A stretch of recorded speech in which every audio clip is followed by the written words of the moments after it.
This is Tim from Your Six Tech. Today in this video, I'm going to show you how to link your devices together if you have an iPhone and an Android phone for WhatsApp. So you can use two different phones for one account. So on your main phone where you have WhatsApp, we want to go over to Chats, then go to the top right and go to the three dots, go to Link Devices. Now you can see I already have one phone linked down here, so you can have multiple phones. So download WhatsApp on your phone.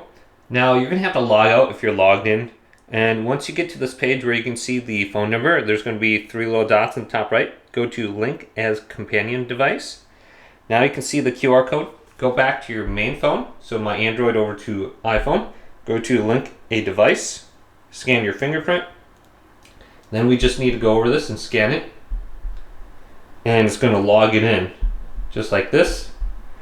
You can see that phone is now logged in. It says stay connected to the internet while your chats load, so you can transfer your chats. And now you can see I have iOS on here, and then I have my Android 15 phone, which was last activated. So I shouldn't have any messages that really need to load. But this will allow me to connect these two devices so I have the same chats, and it's very easy. So if you ever want to log this out in the future, just come back to this Link Devices page, click it, and then go to Log Out. So I can go to log out right here, and it should log that account out, so it's disconnected.